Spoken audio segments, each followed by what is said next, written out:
चलिए बच्चा लोग, हम लोग पैनक्रेटिक जूस पढ़ चुके थे लास्ट क्लास में। Today will be dealing with circus entericus. Circus entericus बोले तो इंटेरिकस है ना, एंटेरिकस, ENTERICUS, एंटेरिकस। ये इंटेस्टाइन से निकलने वाला डाइजेस्टिव एंजाइम है। इंटेस्टाइन से निकलने वाला डाइजेस्टिव एंजाइम, हाँ, स्मॉल इंटेस्टाइन। अगर हम केमिकल डाइजेशन का बात करें, शुरुआत हुआ था माउथ में, जहां पे सैलिवरी अमाइलेज कार्बोहाइड्रेट पैक करा था। उसके बाद इसोफेगस के थ्रू पेरिस्टाल्टिक मूवमेंट के थ्रू आ गया स्टमक में। इसोफेगस और स्टमक के बीच में स्फिंक्टर था, नाम था इसोफेरेंजियल स्फिंक्टर। और जो फूड आया स्टमक में उसका नाम था बोलस, क्योंकि वो माउथ से आया था, सलाइवा मिक्स हुआ। एक बार जब वो स्टमक में आया, वहां पे 3 तरह के सेल्स, एक HCl रिलीज करे, एक म्यूकस रिलीज करा और एक प्रोपेप्सिनोजेन रिलीज करा। HCl, mucus, propepsinogen. HCl का काम था एसिडिक मीडियम क्रिएट करना ताकि जो भी बैक्टीरिया आया वो मर जाए। दूसरा काम था HCl का to create acidic medium. Why? So as to activate propepsinogen into activated pepsin. ठीक है, प्रोपेप्सिनोजेन एक्टिवेटेड पेप्सिन में सिर्फ एसिडिक मीडियम में कन्वर्ट हो रहा था। और पेप्सिन का काम था क्या? किस चीज टेस्ट कर रहा था पेप्सिन? बिल्कुल, प्रोटीन को डाइजेस्ट कर रहा था। ठीक है, अब बात दरअसल ये कि जो HCl इतना हाईली एसिडिक मीडियम क्रिएट करा है, तो सब कुछ को बर्न कर दे रहा है, हमारा स्टमक क्यों बचा है? तो उसके लिए हमारे स्टमक के इनर वॉल पे म्यूकस का लाइनिंग होता है। ये म्यूकस क्या कर रहा होता है? प्रोटेक्ट करता है किसको? स्टमक वॉल को from harmful effects of HCl। उसके बाद फूड स्टमक से बाहर निकलता है और स्मॉल इंटेस्टाइन में जाता है। स्मॉल इंटेस्टाइन के भी ड्यूडेनम पार्ट में, ड्यूडेनम सी शेप स्ट्रक्चर है। एक सवाल यह भी उठता है कि क्या यहां पे भी कोई स्फिंक्टर होता है? तो हाँ, होता है। नाम है पाइलोरिक स्फिंक्टर। क्या नाम है? Pyloric sphincter. दूसरी बात, जो फूड स्टमक से स्मॉल इंटेस्टाइन में गया है उसका कुछ नाम भी है क्या? उसका नाम, जो फूड स्टमक से स्मॉल इंटेस्टाइन में गया उसका कुछ नाम भी है? हाँ, उसका नाम है काइन। उसका क्या नाम है? ये है। जैसे बोलस वैसे ही बिल्कुल होगा, नहीं होने का चांसेस ही नहीं है। ये पहले क्लास में नहीं बताए होंगे। हाँ, अभी बता लिखा नहीं था। लिखा होगा, अगर नहीं मिला अभी तक तो एक बार वापस से लिख लो, लेकिन लिखा होगा, ये कंफर्म है। लिखना क्या है? काइंड। अच्छा नहीं दिख गया? अच्छा दिखा, वाले के क्लास में भी दिखा, वाले के क्लास में भी दिख गया। दिखना ही था, कंफर्म थे हम। उसके बाद फूड स्मॉल इंटेस्टाइन में गया। स्मॉल इंटेस्टाइन में 2 जगह से डाइजेस्टिव एंजाइम्स आते हैं। पहला लिवर से। कौन आता है? लिवर से क्या रिलीज होता है? बाइल। ठीक है, लिवर से बाइल रिलीज हुआ। ये जो बाइल है ये अल्कलाइन नेचर क्रिएट करता है स्मॉल इंटेस्टाइन में, मेनली ड्यूडेनम में। और इसका मेन रोल होता है इमल्सिफिकेशन ऑफ फैट में। किसमें? Emulsification of fat. What do you mean by emulsification of fat?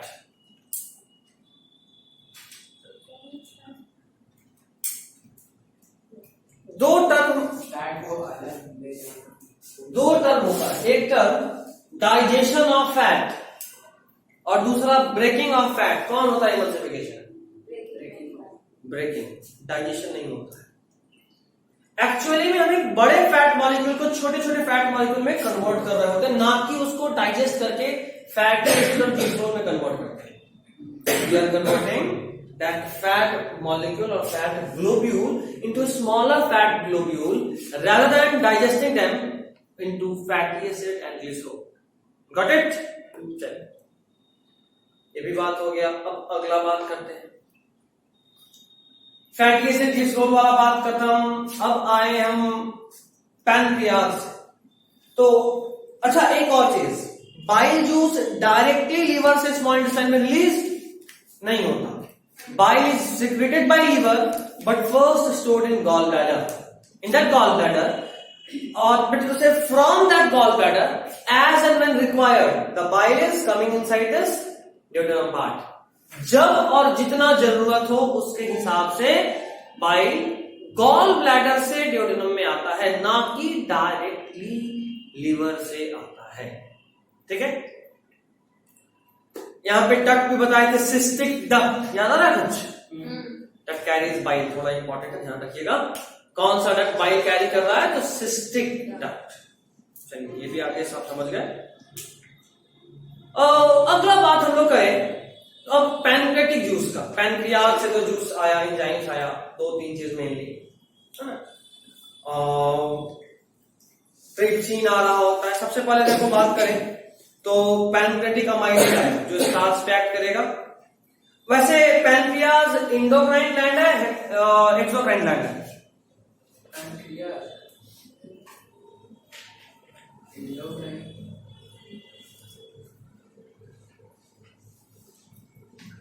Pancreas is a heterocrine gland. आपको हम बताए थे, उसका कुछ पार्ट इंडोक्राइन होता है, कुछ पार्ट एक्सोक्राइन होता है. जो पार्ट डाइजेस्टिव एंजाइम से रिलीज कर रहा है वो एक्सोक्राइन में आता है, डक्ट के थ्रू आ रहा होता है, हेपेटिक डक्ट. ठीक है. अब 1 मिनट, हेपेटिक डक्ट तो लीवर से आता है, hepatic duct is used for liver. ठीक है. डक्ट ऑफ बॉयडन नाम है इससे जो आता है, duct of Boyden. I guess तुमको नहीं पढ़ना है. आई गेस एनसीईआरटी में हम अपने में मार्क करके दिए थे, देखियो. नहीं, कोई बात नहीं भैया. अभी तक उसी के पास है. हमको हालत होने के बाद भी 2 हफ्ता तक लगाएंगे खींच के. अरे मेरे पास नहीं था, एक भी दिन नहीं था मेरे पास. भी 1 हफ्ता नहीं था. मारे ही खींच किसी बोतल से दोनों के सर पे. तुम लोग मत बोलो, तुम बोलो. नहीं, मेरे पास नहीं था. एक भी दिन इसके पास था, वो किसको दिए थे ना. अर्पिता ने किसी को पढ़ा दिया. उससे छीन ले लो बुक, उससे बुक छीन ले, उसका एनसीईआरटी. भैया ऐसे मत कीजिए, मेरा 2 महीना पे दिया है. अच्छा, ऐसा नहीं. ठीक है, फिर अभी भी डाइजेशन पे नजर लगा लीजिए. अब ले ले 2 महीना तुमको लगा था थोड़ा में सीखने में. अच्छा भाई, अगर हम चाहिएगा तो आज बता देना, मैं दे दूंगी. फिर तुम ले जाना सर. 2 महीना कुछ ज्यादा ही होता है. अरे इसको डेली बोलना पड़ रहा था यार. तुम अच्छा, हाँ, फिर कल पहुंचा देंगे तो फिर परसों से ज्वाइन करना है. अब हमको पता है अभी मैं तुम नहीं रहनी हो अभी तक. तुम्हारी बुक रखी भी हो नहीं जाकर. जब करना तो पढ़ाई लिखाई छोड़ देते हैं. आज अभी आज तुमको जो करना है कर लेना. बुक मेरे पास है अभी, बट अब नहीं देंगे. नहीं, बाहर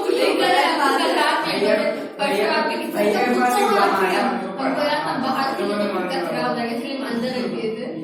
परसों 1 बजे निकाले, फिर सुबह इसको निकाल के रखे बैग में. अच्छा जी, बैग में. अब ये हम रख देते हैं. सुनो, तो पैनक्रेटिक अमाइलेज आया, स्टार्च पैक करा, और ध्यान देने वाला बात यह है कि स्टार्च को कन्वर्ट करा माल्टोज में, उसको फाइनल डाइजेस्ट नहीं करा है. ठीक है, फाइनल डाइजेशन नहीं करा है. पैनक्रियाज इधर नहीं, इधर स्टार्च को कन्वर्ट करा माल्टोज में. मतलब ये माल्टोज वापस अभी एक बार और डाइजेस्ट होगा और कन्वर्ट होगा ग्लूकोज में, तो अभी तक फाइनली डाइजेस्ट नहीं हुआ.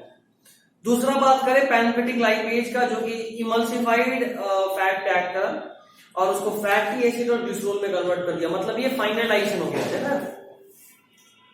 इमल्सिफाइड लाइपेज यानी इमल्सिफाइड जो भी लिक्विड ये सब था उस पे ऐड करा और फाइनली फैटी एसिड और ग्लिसरॉल में कन्वर्ट कर दिया, यानी फाइनलाइज कर दिया. नेक्स्ट आते हैं ट्रिप्सिनोजेन, जो कि पेप्सिन की तरह एक था. और ये ट्रिप्सिनोजेन जैसे सबका कुछ ना कुछ एक्टिवेटर था, उसी तरह इस ट्रिप्सिनोजेन का एक्टिवेटर है इंटेरोकाइनेज. और ये एंजाइम कहां से आता है? Small intestine.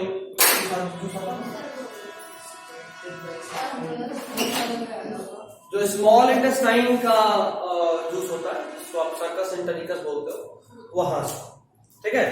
इंटेस्टाइन की म्यूकोसा लाइनिंग से ये सब रिलीज होता है। हम आपको बताए थे हिस्टोलॉजी में ही कि म्यूकोसा लाइनिंग में सारे ग्लैंड्स हैं, क्या था, सेरोसा, म्यूकोसा, ये सब लाइनिंग था 4 हिस्टोलॉजी में। तो ये जो म्यूकोसा लाइनिंग है ना, इसी के अंदर सारे के सारे ग्लैंड्स हैं, इसी के अंदर सारे के सारे ग्लैंड्स हैं। तो इसमें भी जो ग्लैंड है वो किसमें, म्यूकोसा लाइनिंग में, क्योंकि वो लाइन सिर्फ ईसोफेगस का नहीं था, वो लाइनिंग, वो जो 4 लेयर पढ़े थे हम लोग, वो पूरा पूरा हम लोग एलिमेंट्री कनाल का पढ़े थे, वैसा ही लेयरिंग पूरे एलिमेंट्री कनाल में, ठीक है। तो चूंकि पूरे एलिमेंट्री कनाल में वैसा ही लेयरिंग है, उसी में हम बात करें कि इंटेरोकाइनेज स्मॉल इंटेस्टाइन से सर्कस इंटेरिकस के साथ निकला, और कहां से रिलीज हुआ भाई, तो सारे ग्लैंड म्यूकोसा लेयर में ही है, तो वहीं से रिलीज हुआ। कुछ समझे, समझे, हाँ ना, ठीक। हिस्टोलॉजी खोली, हिस्टोलॉजी खोली, तो एनसीईआरटी में खोल लो, एनसीईआरटी में दिख जाएगा। बस एक पेज पीछे पलटो, ऊपर में डायग्राम, गोल वाला डायग्राम, सेरोसा अभी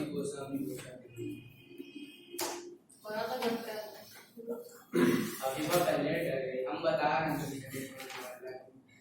तो तुमको कौन और मेकअप चीज छापेंगे, हमको दिख जाएगा, हम नहीं छापेंगे। हमको ये कंफर्म करना था कि बुक लाई है कि नहीं। ओह, तो नहीं, हम जब बोले तो हम लाए, हम झूठ क्यों बोलेंगे। देख गया, 4 लेयर दिखा, अच्छा मैं डायग्राम नहीं बनाया, नहीं बनाया, बोले थे जब तुम नहीं बनाए हो। अरे बनाए, मारेंगे खींच के, हम इतनी बार बोले थे। हाँ तो कोई तो क्या है? बनाया मारो, हम तो बोले नहीं। वेलकम, जल्दी कुछ है नहीं बोलता, हमको ही बात। ठीक है, इसमें देखो म्यूकोसा है, सेरोसा है, तो हम जो बोले ये जो म्यूकोसा लाइनिंग है, ये जो डायग्राम आपको दिख रहा है हिस्टोलॉजी का, ये सिर्फ ईसोफेगस का नहीं है, ये पूरे एलिमेंट्री कनाल का है, ठीक है। तो जैसा ईसोफेगस में वैसा ही स्मॉल इंटेस्टाइन में भी ये 4 लेयर होगा। तो उसी स्मॉल इंटेस्टाइन के म्यूकोसा लेयर के अंदर सारे ग्लैंड्स होते हैं जो कि डाइजेस्टिव एंजाइम्स रिलीज करते हैं, ठीक है। चलिए, ट्रिप्सिनोजेन इंट्रोकाइनेज के प्रेजेंस में एक्टिवेट हुआ और कन्वर्ट हुआ ट्रिप्सिन में। ये जितने भी प्रोटीन डाइजेस्टिंग एंजाइम्स हैं सबके सब ऑटो कैटलिस्ट हैं, क्या है, ऑटो कैटलिस्ट का मतलब क्या होता है, अगर एक भी मॉलिक्यूल एक्टिवेट हो जाएगा, it can activate the other inactivated molecules of same kind। एक बार अगर कोई एक एक्टिवेट हो गया तो उसके बाद उस तरह के सारों को एक्टिवेट कर देगा, मतलब एक बार फिगर पगला ही दूसरी को भी पगला देगी, कुछ ऐसा। किसी और को पकड़ा। That's it। चेन रिएक्शन याद है ऑर्गेनिक से, ज्यादा अच्छा एग्जांपल है, लेकिन तुम लोग केमिस्ट्री पढ़े नहीं हो इसलिए नाम नहीं ले रहे थे। लेकिन अब ये बोल रहे थे ऐसा क्या एग्जांपल, ऐसा कोई एग्जांपल दे दो, बहुत अच्छा example, chain reaction, free radical reaction अगर आप पढ़े हो, याद है क्या, हाँ भैया ओजोनोलाइसिस, ये सब पहुंच छोटा नहीं बोल रहे थे, लोग बोले अरे उठ जा, चल अभी तू, थैंक यू सो मच। ठीक है। तो ध्यान रखना इस बात का, एक बार अगर कोई एक भी एक्टिवेट हो गया तो बाकियों को भी एक्टिवेट कर लेगा। तो ट्रिप्सिन एक बार आया, बाकी सबको एक्टिवेट कर दिया, उसके बाद फिर ये जो पेप्टोन पेप्टाइड्स थे, ये सब और छोटे ओलिगोपेप्टाइड्स में कन्वर्ट हो गए। अच्छा याद करना है कैसे, हाँ। उसके बाद चौथा एंजाइम जो आता है वो है न्यूक्लिएजेस।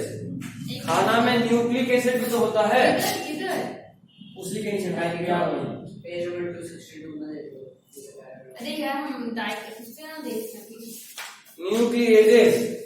न्यूक्लिएजेस क्या कर रहा होता है, जितने भी न्यूक्लिक एसिड हैं जितने भी न्यूक्लिक एसिड है उसको डाइजेस्ट करता है। जैसे मान लो न्यूक्लियोटाइड है, डीएनए है, आरएनए है, इन सब पे न्यूक्लियस एक्ट करेगा और कन्वर्ट करेगा न्यूक्लियोसाइड और न्यूक्लियोटाइड में। न्यूक्लियोटाइड उससे पहले एरेप्सिन है ना? क्या उसके पहले एक मिनट, हम सही बोल रहे थे? न्यूक्लिक एसिड न्यूक्लियस एक्ट करता है न्यूक्लियोटाइड में कौन सा? काइमोट्रिप्सिन हो गया है भैया। क्या? Chymotrypsin.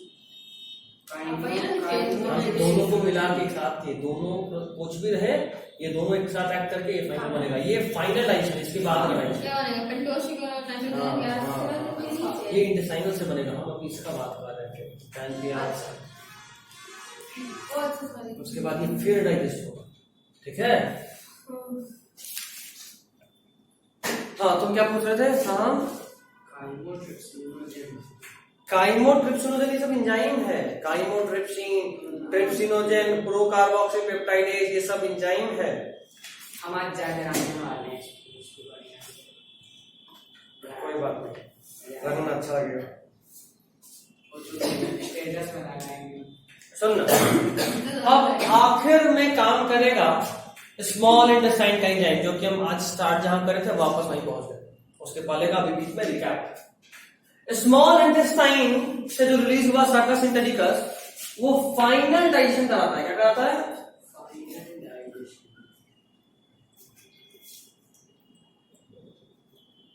Final digestion of food is done. Final digestion of food is done. Final digestion पूरे खाना का कौन करता है? कौन? सकस इंटेरिकस, स्मॉल इंटेस्टाइन से रिलीज होने वाला जूसेस। तो देखो, पीछे माल्टोज बचा था, उस माल्टोज पे माल्टेज एक्ट करेगा, कन्वर्ट करेगा दो मॉलिक्यूल ऑफ ग्लूकोज में। उसी तरह सुगरोज या फिर लैक्टोज जो भी था, उसमें सुगरेज लैक्टेज एक्ट करेगा, फाइनली ग्लूकोज लैक्टोज सब में ब्रेक कर देगा, ठीक है? उसके बाद जो लाइपेज था, जो पीछे का लाइपेज, जो लिपिड बच गया था थोड़ा बहुत, मैक्सिमम तो डाइजेस्ट हो गया था फैटी एसिड और ग्लिसरॉल में, पैनक्रियाज वाले में देखो हो चुका था डाइजेस्ट। लेकिन फिर भी जो थोड़ा मोड़ा बच जाता है उसमें फाइनली एक्ट करता है ये इंटेस्टाइनल लाइन पे, जो फाइनल जो बचा खुचा उसको भी कन्वर्ट कर देता है किसमें? फैटी एसिड और ग्लिसरॉल। उसके बाद पेप्टाइडेज यानी प्रोटीन को डाइजेस्ट करने वाला एंजाइम, यहाँ पे है इरिप्सिन। तो जो छोटे छोटे पेप्टाइड्स वहां थे, पेप्टाइड्स, पेप्टोन्स, उस पे एक्ट करा और अमीनो एसिड में कन्वर्ट कर दिया। जो न्यूक्लिक एसिड, देखो न्यूक्लिक एसिड न्यूक्लियोसाइड और न्यूक्लियोटाइड में कन्वर्ट हुआ था। न्यूक्लियोसाइड पे एक्ट करेगा न्यूक्लियोसाइडेज, ये हुआ था पैनक्रियाटिक जूस से। न्यूक्लिक एसिड डीएनए आरएनए, उस पे एक्ट करा न्यूक्लियस, कन्वर्ट हुआ न्यूक्लियोसाइड और न्यूक्लियोटाइड। अब ये न्यूक्लियोसाइड पे वापस एक्ट करेगा न्यूक्लियोसाइडेज और कन्वर्ट करेगा pentose sugar, nitrogenous base, nitrogenous base, नहीं कोई गैस नहीं था, वो बेस है। उसी तरह न्यूक्लियोटाइड पे न्यूक्लियोटाइडेज एक्ट करेगा, कन्वर्ट करेगा न्यूक्लियोसाइड में, ठीक है? स्मॉल इंटेस्टाइन का पीएच भी अल्कलाइन होता है और स्मॉल इंटेस्टाइन से जो फूड बाहर निकलता है उसका नाम है काइल। क्या नाम है? काइल। ये स्मॉल इंटेस्टाइन, काइल था स्टमक से, ये सबसे कम इंपॉर्टेंट है काइल, ठीक है?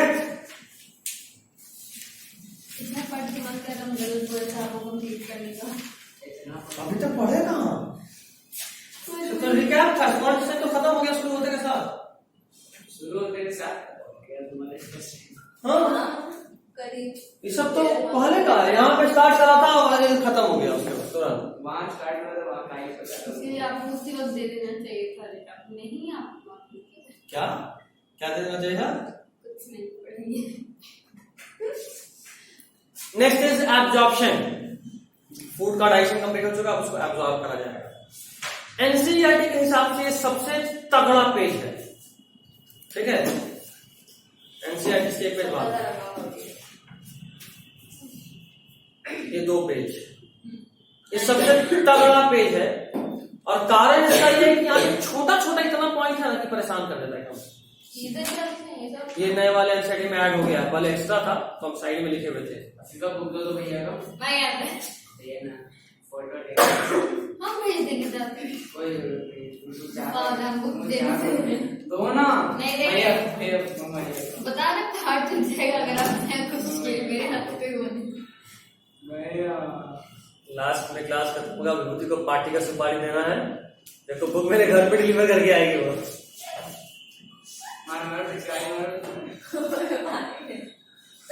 एकदम होम डिलीवरी होगा बुक का, तुम देखो तो। फटा चिटाओ ये बात का बहुत ज्यादा हाई कर देंगे 2 पिज्जा, देखो फिर बुक एकदम सही सलामत घर पहुंच जाएगा। हाँ सही है। अबे तो बुक गिरेगा तो घर गया कैमरा ट्राइपॉड ले लो। एब्जॉर्प्शन, तो आपने जो फूड डाइजेस्ट करा वो फूड आपके बॉडी में एब्जॉर्ब होगा। किसके थ्रू एब्जॉर्ब होगा? जाहिर सी बात है स्मॉल इंटेस्टाइन में ही एब्जॉर्प्शन भी होता है। कहां पे? ब्लड में। ठीक, ब्लड में मैक्सिमम पानी होता है, ठीक है। तो सब कुछ रेस करना आसान है, लेकिन फैट यानी समथिंग लाइक ऑयल, उसको एब्जॉर्ब सब कुछ तो एब्जॉर्ब करना आसान है, लेकिन फैट जो कि समथिंग लाइक ऑयल है उसको एब्जॉर्ब करना मुश्किल है, क्योंकि फैट है हाइड्रोफोबिक। समथिंग लाइक ऑयल, तेल की तरह कुछ, घी फैट है, ठीक है। डालडा फैट है, ठीक है।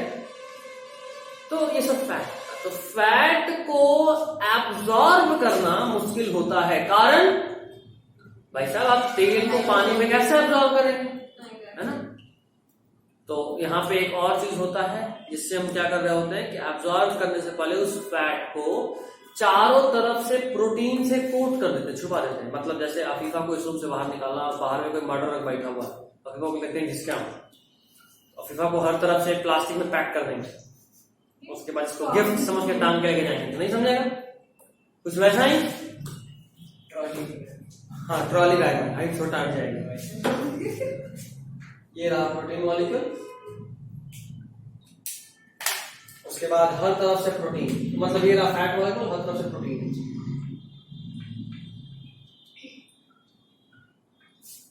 ठीक है, तो ये सारे जो प्रोटीन है ना ये वाटर सॉल्युबल है, ये इसको ढक देते हैं, तो पता ही नहीं चलता है कि तेल कहाँ गया, तो ये एब्जॉर्ब हो जाता है। एब्जॉर्ब होने के बाद ये हट गए, एब्जॉर्ब होता है ब्लड में। हाँ ब्लड में, बिल्कुल ब्लड के थ्रू तो पूरे बॉडी में पहुंचेगा कोई भी न्यूट्रिएंट। तो फैट का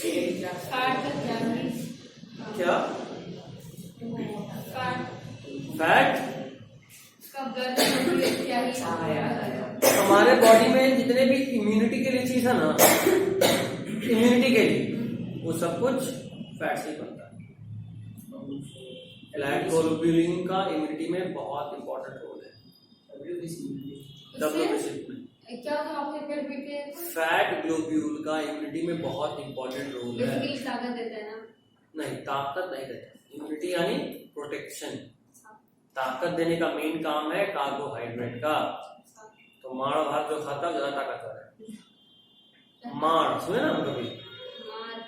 माड़ नहीं, मार चावल किससे बनता है हमारे? इसको पता किचन का काम कर डालियां। एक मिनट, चावल किधर बनता है? कुकर में बनता नहीं? हाँ डेक्ची में बनता है। अच्छा वो जो पानी उसको मार कहते हैं। अच्छा सुनता है। इसमें साड़ी धो आता है। हाँ अलग दुख क्यों भाई, तो कड़कड़ा जाएगा। आधा यार चीची चींटी लग जाएगी उसमें। वही तो लोग उसमें नमक से डालते हैं, उसका बहुत यूज है। अगर वो पी रहे हुए थोड़ा सा भी, हाँ सुनते तो हैं हम खाए नमक डाल के खाओ, पानी में चावल और थोड़ा सा नमक, आम का अचार का मसाला मिला लो, प्याज काट लो, खा के देखो। ले लेकर पिज्जा का मुझे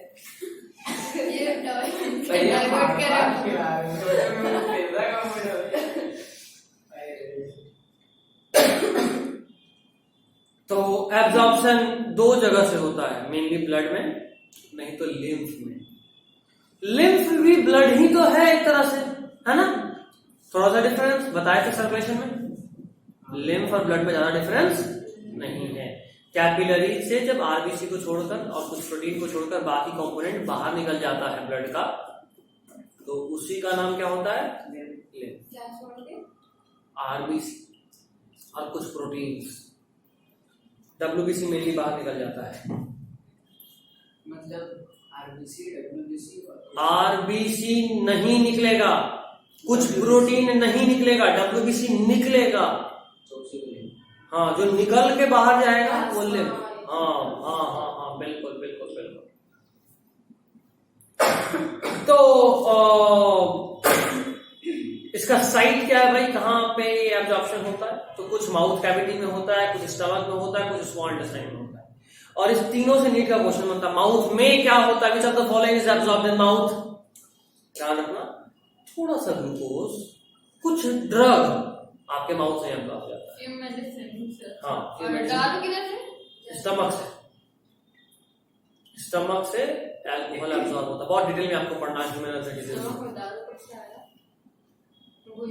लोग का चल रहा है। जब पानी पीते हैं तो कहाँ जाता है? Small intestine. मतलब कैसे पहुंचेगा? पहले mouth, oesophagus, stomach, small intestine. उसी तरह वाइन को वही रास्ते से जाएगा, तो वाइन का एब्जॉर्प्शन स्मॉल इंटेस्टाइन में। अगर हम नहीं पी तो किधर से आएगा?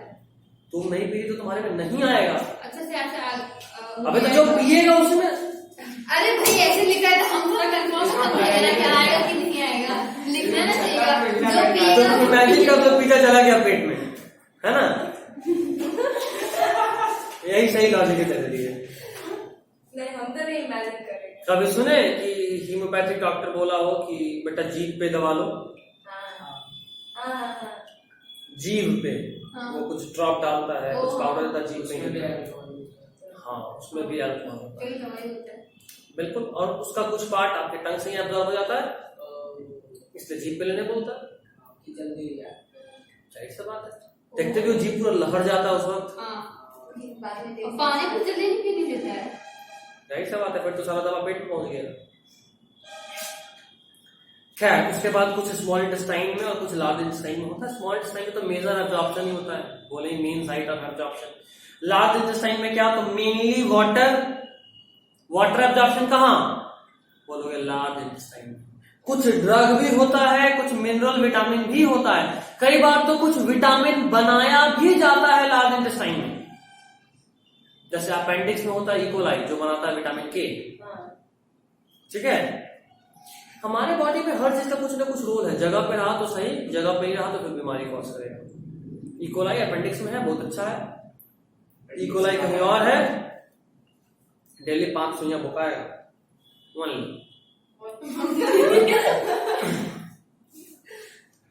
हाँ, कम है, बहुत कम है।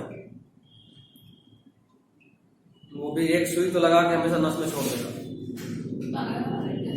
एग्जैक्टली, यहाँ देख तो कवर लगा के रखता है छोटा सा, इसलिए ताकि कितना बार छेद करेंगे पूरा नस ही छेद हो जाएगा। अच्छा, एक बार छेद करके लगा के देखते लेके से हाथ में रहता है, उसका ढक्कन खोलता, वहीं पे सुई लगा के। मेरे को देखने से लगता है। अच्छा, बाद में इंसान को दर्द तो करता होगा अगर लाइक वो निकल जाता है। जब भी वहां सुई जाएगा, जब भी, तो दर्द होगा। कारण सुई चुभने का दर्द बहुत कम होता है, इतना पतला होता है पता भी नहीं चलेगा। जो दवा जाता है ना वो लहरता है, समझे? तभी लोग उठते हैं तो ऐसे वो जो लगा रहता है फटाता है। हाँ, और जब वो थोड़ा पुराना हो जाता है तो और ज्यादा दर्द होता है। कारण धीरे धीरे वहां पे ब्लड क्लॉट हो रहा होता है। जब भी खुला तो एयर तो गया थोड़ा सा भी, तो कुछ ना कुछ ब्लड क्लॉट तो होगा। और जो थोड़ा थोड़ा सा ब्लड क्लॉट होता है, उस ब्लड क्लॉट के वजह से वहां पे धीरे धीरे एरिया पतला होने लगता है। तो जो आपका इंजेक्शन से प्रेशर जाता है वो बहुत तेजी में जाता है अंदर, तो और ज्यादा दर्द होता है। मत बोलिए, और दर्द होता है। सोचे कि पागल है। ठीक है, पहले इसको खाता से लंच सुखा हुआ है। तब तक कोई खराब होनी चाहिए इंजेक्शन पड़े। नहीं, इंजेक्शन नॉर्मल। अरे घर छोड़ने का पढ़ना पढ़ लेगा अलग बात है, लगना नहीं चाहिए। इसी साल में क्या बोलते हैं, इंजेक्शन पड़ेगा ही पड़ेगा। इधर यहाँ पे जो नस है ना यहाँ क्यों बढ़ेगा? क्या मतलब जल्दी है? यहाँ नहीं छोड़ता है, नहीं पागल उधर की छोड़ दिया यहाँ छोड़ता है। क्यों भाई? हम किसी का सब खराब हो गया हॉस्पिटल तो ना पड़ने लगे ये वही ऑफिस है बार और घूम करके सारा अंदर में छेद हो जाएगा। पागल लगा तो तुमको वो चाहिए ही नहीं। अरे भाई नहीं क्यों मैं फर्स्ट प्लेस तबियत खराब ही ना हो। हाँ, तबीयत खराब होना अलग बात है, नहीं हो अच्छी बात है, नहीं होगा तो नहीं पड़ेगा। नहीं रह सकता। हाँ, एक टाइम प्रेगनेंसी उस वक्त तो पड़ेगा ही ना। जल्दी बढ़ने का प्लान करते प्रेगनेंसी में अकेले इतना सुई दवाई होता है, आदमी परेशान होता है, इतना आसान नहीं है। इसलिए मैं बोलता मम्मी लोगों से मत लड़ो, उन लोगों का इमोशनल अत्याचार चालू हो जाएगा। इतना सुई दवाई झेली है तेरे लिए तो भाई बोलना तो बनता है ना। खैर मम्मी लोग को बता मत देना, फिर और इमोशनल ब्लैकमेल करेंगे, ऐसे ही कम नहीं करते। हमको फिर भी झगड़ा करके वो आए। तुम्हारी मम्मी को झगड़ा कर दिया बहुत हुआ। हाँ शांति से जियो और शांति से जीने दो, बात खत्म। भैया पार्टी रहेगी। तो दिन कौन आ गया रहेगी? देखिए आदत का फायदा है, फिर देख अगर कर रखी और आ रही तब तो फिर ज्यादा बच्चे होंगे तब ज्यादा वो करना होगा। क्या मतलब क्या है ये? नाम क्या है? जहाँ मन मार रहा है तुम कुछ नहीं है।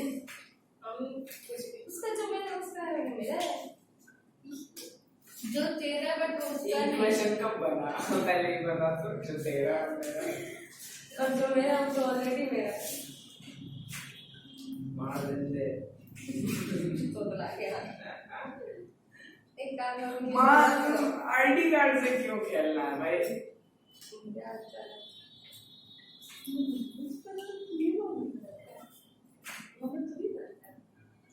नहीं लगता। अरे वहाँ असामी का कौन देता था? चलो हरेगा हम लोग को 11 बजे से पहले क्लास खत्म कर देना। जल्दी जल्दी पहले पढ़िए फिर बताएंगे। अब जो एब्जॉर्प्शन होता है कुछ एक्टिव पाथवे से होता है, कुछ पैसिव पाथवे से होता है। ठीक है, जो एक्टिव से होता है वो बहुत कम है। वैसे पहले पैसिव का बात करें, कुछ मोनोसैकेराइड, क्लोरीन जो मार्क भी करे हैं बहुत इंपॉर्टेंट है, क्लोरीन, अमीनो एसिड, कुछ ये सारे के सारे पैसिव ट्रांसपोर्ट से हमारे बॉडी में एब्जॉर्ब होते हैं। बाकी सब तो ठीक है, लेकिन क्लोरीन जो कि एक आयन है, मॉलिक्यूल का पैसिवली ट्रांसपोर्ट होना बड़ा बात है, पूछता है, इसलिए उसको मार्क करे हैं। ठीक है, नेक्स्ट इज कुछ ग्लूकोज, अमीनो एसिड, ये फैसिलिटेटेड ट्रांसपोर्ट होता है। जैसे फ्रुक्टोज, ध्यान रहे ग्लूकोज हो गया था ऑटोमेटिकली पैसिव से, है ना, सिंपल डिफिजन से हुआ था, जबकि फ्रुक्टोज भी पैसिव से ही हो रहा, लेकिन फैसिलिटेटेड ट्रांसपोर्ट यानी किसी कैरियर प्रोटीन के हेल्प से। अच्छा, उसके बाद बात करें अगर सोडियम, कुछ अमीनो एसिड का, तो ये कैरियर आयन जैसे कि सोडियम से एब्जॉर्ब होता है Na+, और Na+ खुद कैसे एब्जॉर्ब होता है? एक्टिव ट्रांसपोर्ट से। Na+ एक्टिव ट्रांसपोर्ट से, Cl- पैसिव ट्रांसपोर्ट से। ग्लूकोज पैसिव, फ्रुक्टोज भी पैसिव लेकिन facultative with help of carrier protein.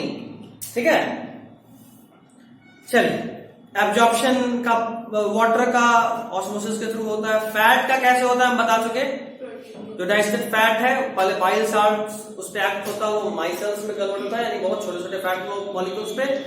फिर उस फैट मॉलिक्यूल पे प्रोटीन का कोटिंग होता है, इसको बोलते हैं काइलोमाइक्रॉन्स। क्या बोलते हैं? काइलोमाइक्रॉन्स।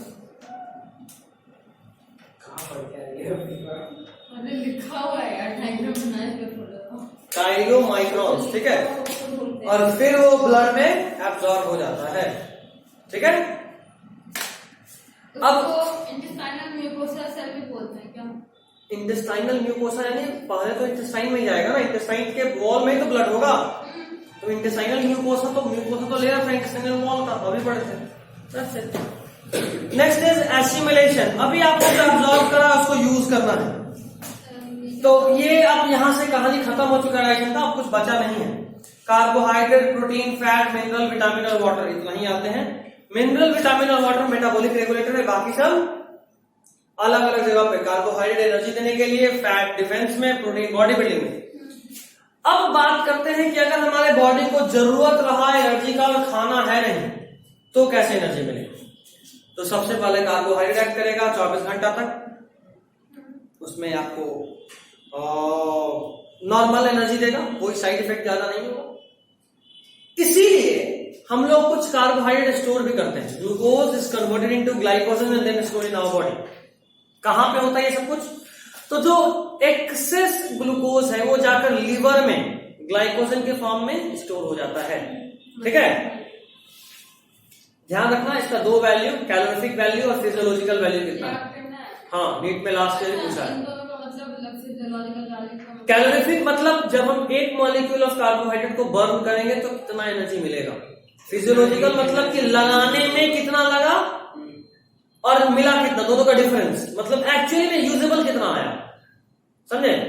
सो क्या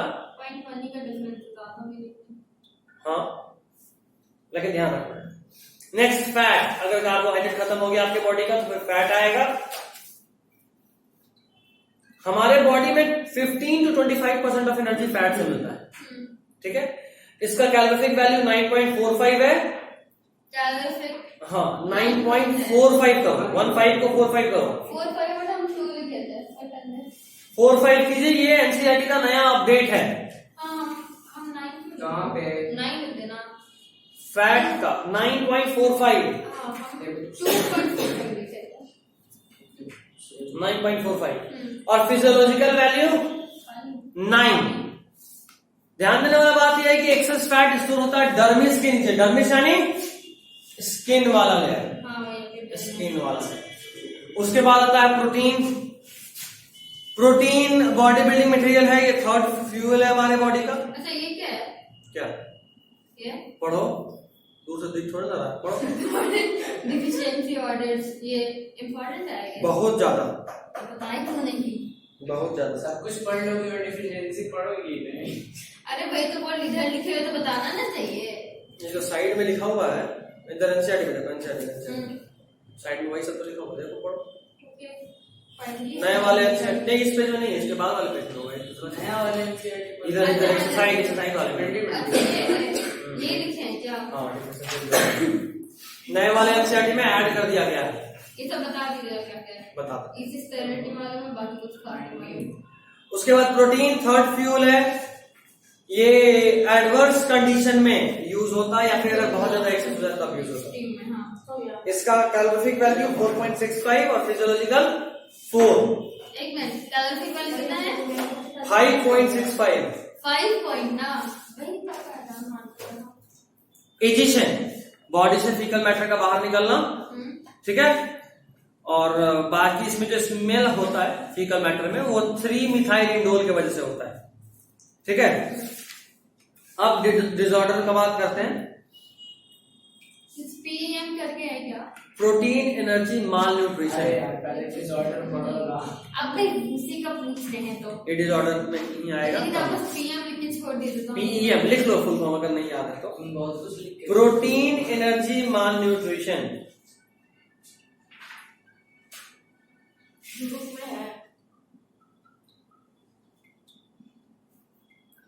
ठीक है,